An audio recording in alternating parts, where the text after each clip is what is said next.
begins. Yeah. Toy move. Toy move. You know, I don't know why they love pointing out their...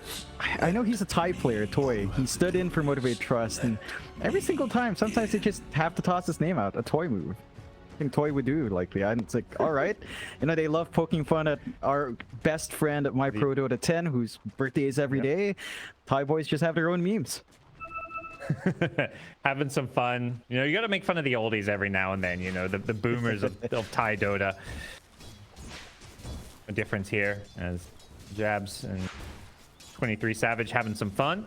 Yeah, this is going to be a very high harassed lane. You've got Iron Shells, Clockwork with Battery Assault. They're going to be constantly getting up in this Void space trying to force that Time Walk. But Void, you know, already readying himself. You mentioned the Time Walk. He's also got the stick. Going to be playing just for as much sustain as possible. Yeah, it's just going to focus on that farm. Whitemon's really got the work behind him to keep applying that Thunder Strike, try to keep these heroes low. There is a good amount of regen on DJ. At least he does still have the salve to play with. And they can always just go for the creep pulls. So in the end, you can kind of run this greedier off lane, just pull back the creep wave, get your EXP, wait for that level 3 spike. It feels a lot scarier coming out from Fnatic, although DJ is dropping low in this trade. Is he winning this battle? Well, he's trying to, but he gives up first blood. Whoa. Thanks and have fun. It's been a little while since he's played the old Clockwork. Now, Battery Assault is not what it used to be. Although I think he had played Clockwork not too long ago, but we'll ignore that. Yep, he does at least get a top up there. You know, he gets back to base, grabs an extra salve, an extra set of tangos to help sustain, but you don't TP like that against Disruptor. Oh no. This lane is off to a terrible start, yeah. I'm not even trying right now, and I'm like... That's perfect. Yeah. Thank you, Jabs. That's exactly what we're all thinking. Well, that's what DJ's thinking, perhaps. Yeah, now he has to smoke back to lane. And on the bright side, it gets... Oh, God. Yeah, Whitemon's doing so much. Oh, he'll die to creeps. DJ actually got the XP, so good news for him. He gets back in time, but he's creating a free farm lane for this Void. It's not what you expect. It's a Darkseer clock. You expect that lane to really be aggressive, to line up for Darkseer and clock, and he's just putting his body forward, spamming out those Thunder Strikes. He's going to have boots in the lane now, so it's harder for DJ to chase him down with the Battery Assault, and that just makes it a lot tougher to find that footing. The opposite lane here for T1 Fnatic, you've still got Raven on the Lifestealer and Johnny Well on the Treant up against Cuckoo on the Mars and Zephyr and Dark Willow. It's holding a little bit more even. Like Cuckoo and Raven are trading farm. There's not as much kills coming out. There is still aggression that can come through here, especially for T1. You can kind of bramble, use the spear, use the God's Rebuke to shove someone into bramble, but you have to respect like the durability from this lane. Treant and Lifestealer are fairly tanky. You don't really want to fully commit onto them. Lots of HP, and Johnny Well can trade back. So I think this is the more passive lane coming out here, and it should end up being pretty good for Raven if he does just manage to free farm. Like, he's not going to be able to flash farm as much later on, so having a good laning start for the Lifestealer is a huge boon for Fnatic. It's nice to see a good old standard honest Dota lane. None of this shenanigans of the top lane where, you know, this Disruptor is just carrying the game. But you look at the mid lane as well. The Armel Queen of Pain versus the Karl Lina, two classic mid laners, and so far it has been Lina getting by far the better of Armel's Queen of Pain. So Karl getting some revenge for last game now that he's on the Lina. Yeah, just having a much stronger start, really using his range advantage, his pull back top. Well. Vacuum into the cogs. They get on top of Whitemon, who does break out, but with the Iron Shell damage as well, they manage to get the kill. And DJ will get out A-okay. This is what they needed. Just a few levels, hit like level 3, and that's when they get a whole lot stronger now that they've got level 2 Iron Shell, level 2 Battery Assault.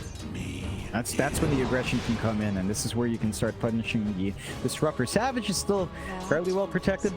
You're losing your Disruptor. You're not really stopping the Face's Void from farming, so I think you take that trade for T1. Still having that emphasis on cutting off Whitemon, which is really what you want. Like, you want your support to be sacrificed there. You want Savage to still farm, so T1's still getting something from this lane, but you do have to watch as those levels come in. Like, say, once they've got the value point in Surge, it makes it a lot easier for DJ to keep looking for those opportunities now. And if you can always line them up, it should be, you know, good days ahead for Jabs to just clear out the waves, get the farm, hit level 6, and start building up on that Disruptor, on that Darkseer. Come back into the top lane. They're out of time dilation to bother Fnatic and keep them at bay with the glimpse as well. So just making sure they keep their distance away from these double Iron Shells.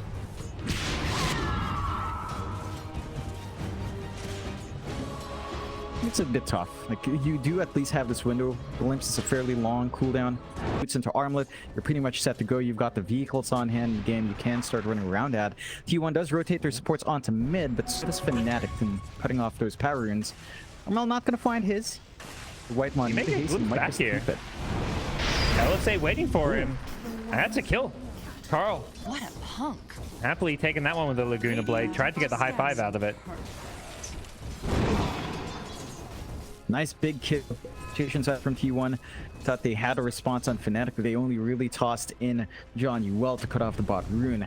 So maybe just a bit too aggressive on the blink for it to contest that rune there. Level 1 blink, pretty long cooldown, not the safest for the Queen of Pain. They want Karl mid. DJ TPs with an Iron Shell and a Surge.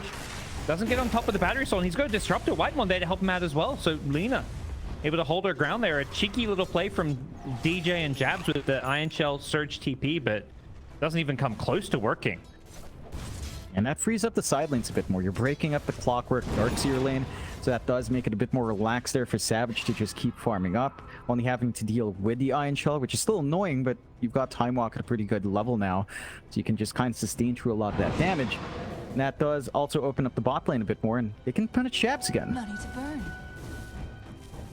Jabs just seems constantly out of mana in this off lane.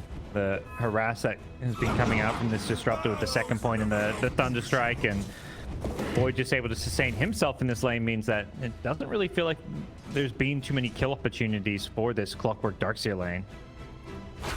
No, they've just not been able to get aggressive outside of those kills onto White Mon earlier on.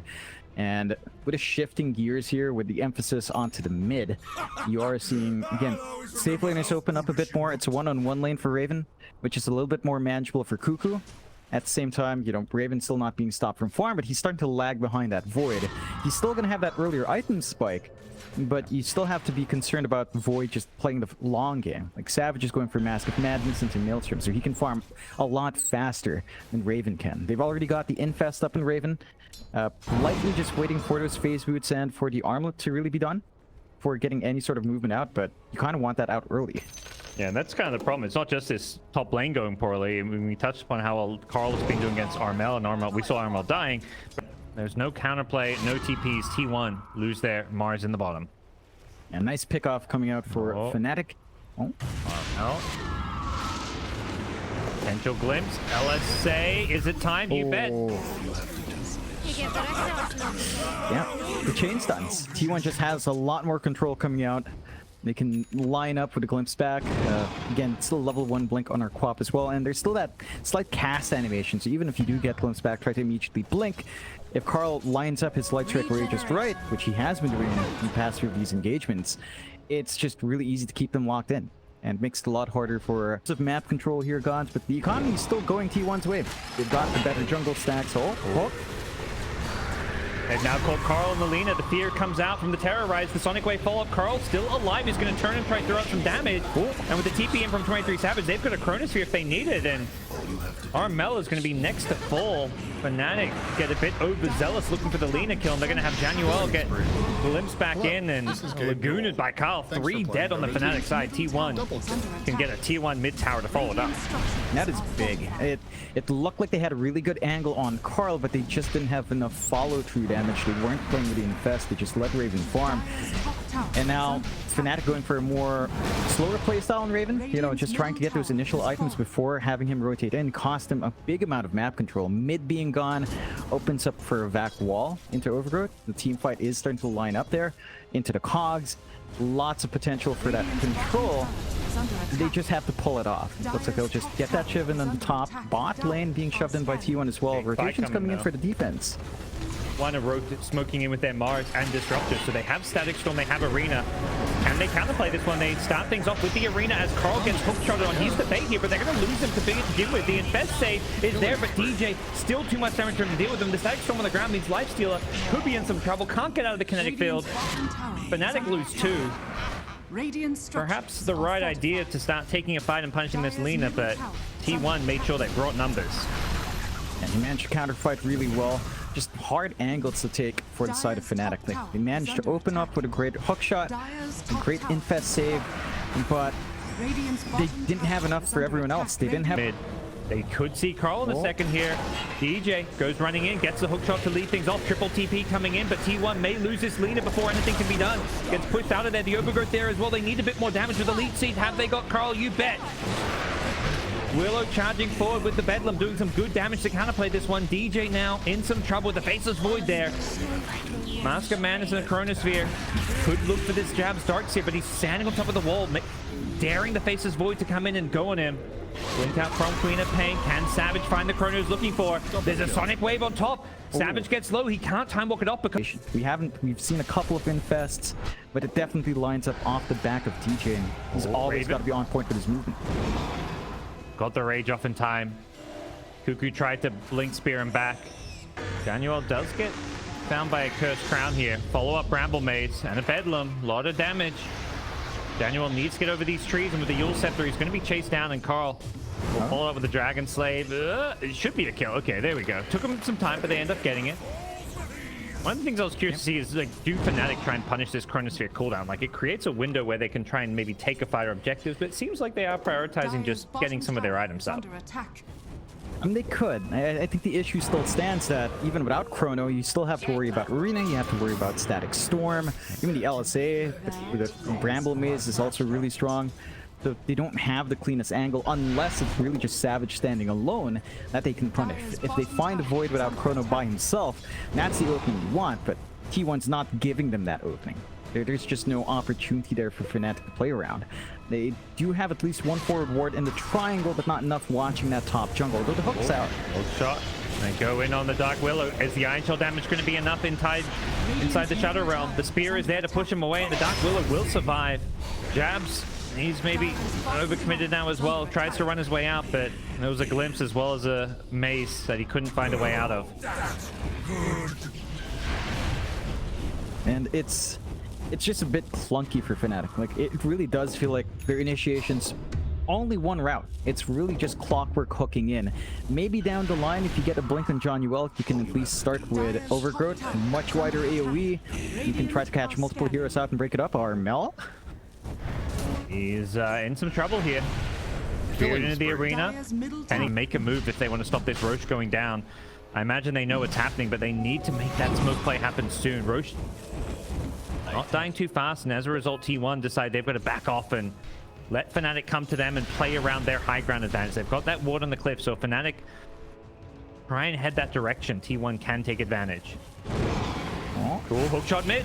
They start things off. That's a BKB on the Mars. He does manage to barely get it off as well as the arena. He does end up dying to the Sonic Wave. Chronosphere on 3! All on the edge. Perfectly placed, but the Overgrowth is there to stop any damage coming out. 23 Savage has the follow-up from the Lina, though Karl finishes off the clockwork with the LSA onto the Lifestealer. They get the follow-up kill onto Raven. 2 down, and they want more. They're not done. Karl with the Yules into the LSA, but it's going to be dodged by Armel's BKB. And Armel's turning and fighting, doing what he can. Has a blink out, which he may just have to use because he is not winning this battle. As Jabs has been stunned up on the back lines. Caught by the root. Can he get out of this one with the Surge? It looks unlikely. It was big. There was no follow-up, but if he gets that in a much better fight, much better lined-up fight for T1, that could really just change the game. Yeah, the Lina did chop just at the end to do some damage here. Blink Spear in the mid lane. Pop gets caught before a BKB, but they get the vacuum. What a vacuum coming out as Armel looking to turn and fight now with his BKB pop. They got another Overgrowth on 23 Savage, who barely managed to time walk out. He keeps himself alive, and Karl on the front lines, dishing out all the damage with the Lina. DJ goes down on the clockwork, and at time perhaps to hightail it out of here. It's Fnatic Raven trying to surge his way out of there. Gets an Iron Shell, but they barely keep the Faceless Void alive on the side of T1. That was so close. Yeah, and it's down to John Uel again with these big Overgrowths. He's just managing to punish that early BKB use from Savage, and probably should be making him think twice now in that usage in the middle of the fight. This does open up Roshan. Without the supports, without the clockwork to scout out and pressure, or even try to steal with a hook, Fnatic can't really contest. Armel's way too far to steal, and such a risky move to make. Will surrender that first Aegis, and that will go the way of Karl. Lina has 2 lives. Rushing the MKB here as well, not too far off to deal with that evasion on Lifestealer, and once that's up, it's going to be a lot easier to just take these fights. You're not even at the point where Lifestealer has that evasion talent yet, but just a preemptive build from Karl to ensure that, you know, he's going to always be able to hammer in on that big core. Despite all these wins, though, T1 9-21 here, Parker, still only a 4K lead. So Fnatic aren't out of the game. You know, they're not really too far behind in gold. If you look at the gold distribution here, Savage is above Jab, sure, but barely above. Like 400 gold above. Raven's not too far behind. Neither is Armel. The runaway here is really just the Lina. So in that sense, outside the Lina, Fnatic can still play around. They still have some power here. Yeah, I'm wondering if there comes a point where they can carry this game with the lifestealer. Karl taking a lot of damage down bottom, but they don't want to hard commit for the kill because of the Aegis. KB, how do you prevent that? The Hex into normal punch or normal punch into Hex is one way to stop them getting those BKBs off. Yeah, and that's what we saw from game 1, right? Where Savage was constantly getting caught out without using his BKB. And that could be the way Fnatic turned this game around. They will have to do something about the high ground. They will force the smoke out. Aegis is still up for a minute here, so Karl can take point as much as he wants. He's not the target you want to go on, but they're looking for that infest in DJ on the backlines. They get the Mars, but the force up is there to push him a bit further away. The Overgrowth locks him in place. Can the Lifesteal finish him off? Not with the Chrono, but the Sonic Wave will do the damage. Lifesteal is still alive and kicking for now, but his rage is worn off. He needs to get his BKB off, but the fear is stopping him. Gets the BKB off, but he's being bashed now by the Faceless Void. There's too many bashes. Oh, it was perma-bash, like 3 or 4 bashes just back to back. Wait, he is a force to be reckoned with as they force this Roshan. They're scouted up by the Rocket Flare, but they say they don't care. They've had enough. They want to force this fight. Enough of the split push, and question is, what can Fnatic do to contest this one? Roshan already down to near half health. Blink in, Willow. Ooh, very aggressive move. Just get a word on the high ground, but they immediately infest bomb on in. Willow does get the self-use off. That's going to keep her alive for a little bit longer. Gets into the Shadow Run with a nice Chronosphere. Catches DJ on the edge as well as the face, as well as the Lifesteal in the middle of it. Overgrowth comes in to buy some time, and now with the Static Storms of the Void, he's still going to go down to the Sonic Wave, but he gets the Time Walk off just barely at the end there. He survives through all the damage, and they killed the Lifestealer. Januel blinking onto the high ground gets off a sick Overgrowth, but it just wasn't enough to bring down the Void. All up to Armel, perhaps, with BKBs being used. His shard could be the impact they need with that little bit of extra silence. Gets up the BKB in the front, has a refresher for a second BKB and potential ultimate, but now Queen of Pain could be in some trouble. Playing in the middle of this fight, Januel blinks in onto the Tree Protector. They're trying to force his Roshan. Faces Void. Time walks in. Time walks back after getting the kill on Jab. He goes back in once more. He wants Januel. This Void, he is just so elusive, so pesky. He's killed off 3, forcing out to buy back the Queen of Pain. Gets glimpsed back and bursts it down by the Lagoon at T1.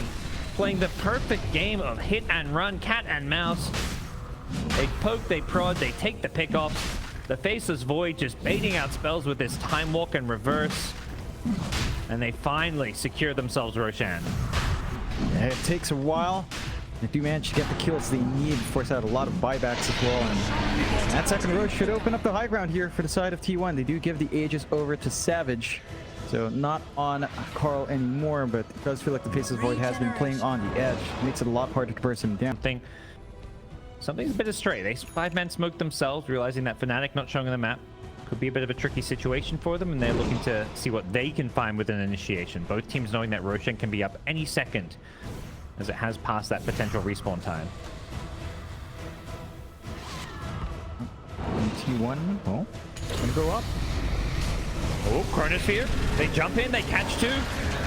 It's the Queen of Pain with Jabs, and Jabs finally going to pop himself out there. He wants the Faceless Void. The Illusion's doing some really good damage here. He's locked in place. He's done. He's got text up. They bring down the Void. Clock with the buyback. He's looking to turn it around.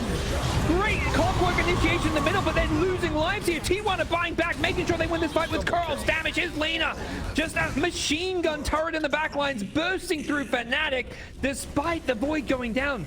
It's Karl on the Lina, just doing insane damage. Just so much output from that Lina at this point. With a Satanic, with a casual Crystallis, probably full Daedalus coming out soon. And Savage, great Chrono to start off. He gets the big targets he wants. He cuts off Jabs from having that initiation. He did still get controlled up in the end, but had to go for the buyback. They've got an opportunity for the high ground here. No buyback on any of these heroes that died. So our defense with just Treant and Quap, it's not going to be enough to stop this push coming out. And late game Dota, I was talking about, usually you're holding those buybacks, but Fnatic saw an opening to buy some key items, a BKB on Clock, a Daedalus on Lifesteal, and said, we got to get these items to try and win this game, but now it may just be game over. T1 don't know these heroes don't have buybacks, but they are going to press the advantage and try and force them. They're going to catch the Queen of Pain bottom with the Static Storm. This may just be GG. It is. They call it. We're going to a game 3. Oh, what a tight game. You know, it was T1